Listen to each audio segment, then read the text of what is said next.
स्वागत है आप सभी का मोटिवेशनल कहानियों में। आज की कहानी का शीर्षक है जवाबदार कौन।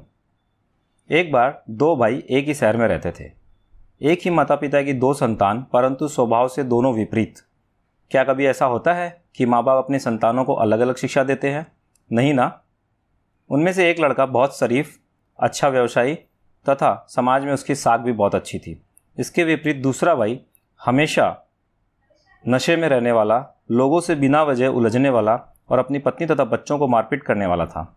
वह दोनों एक जैसे माहौल में पले बढ़े, शिक्षा भी एक जैसी प्राप्त की, परंतु इतना अंतर क्यों? कुछ लोगों ने इस बात की तह तक जाने के लिए भाइयों के पास जाना निश्चय किया। सबसे पहले वह नशेड़ी भाई के यहाँ पहुँचे। घर का दरवाज़ा खोलते ही शराब की तेज बदबू आ रही थी और वह सोफे पर पड़ा हुआ था। लोगों के आते ही वह जोर से बोला, क्यों आए हो, क्या काम है? सभी डरते डरते उसके पास गए और बड़ी धीरी आवाज़ में अपना सवाल किया कि आप दोनों भाइयों में इतना अंतर क्यों है? वह बोला, इसका कारण हमारे पिताजी हैं। वह हमेशा रात को शराब पीकर आते थे और हमारी माँ को और हमें मारते थे, सो मैं भी वैसा ही बन गया।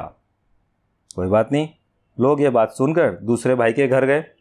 लोगों को आया देख उसने सबका सत्कार किया और उन्हें जलपान के लिए पूछा तथा बड़ी विनम्रता से आने का कारण पूछा।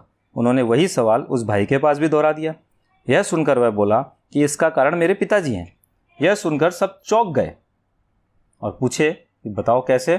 वह बोला, मेरे पिताजी शराबी थे, लोगों से झगड़ते तथा घर आकर माँ को और हमें मारते थे। यह देख मैंने मन ही मन निश्चय कर लिया कि मुझे ऐसा नहीं बनना है। मुझे तो समाज में और घर दोनों में इज्जत कमानी है, सो मैंने वैसा किया। दोस्तों, ये कहानी हमें यह बताती है कि हमारे जीवन में कोई भी घटना को हम किस तरह लेते हैं, नेगेटिव के तौर पर या पॉजिटिव के तौर पर। यह हमारे पर निर्भर करता है कि हम उसे कैसे समझते हैं। कई जगह देखा जाता है कि लड़कियां शादी के लिए तैयार नहीं होती हैं क्योंकि उनके घर में चल रहे माता पिता के झगड़े उन्हें शादी के लिए डराते हैं। अब बात यह है कि हम उसे समझते कैसे हैं। धन्यवाद।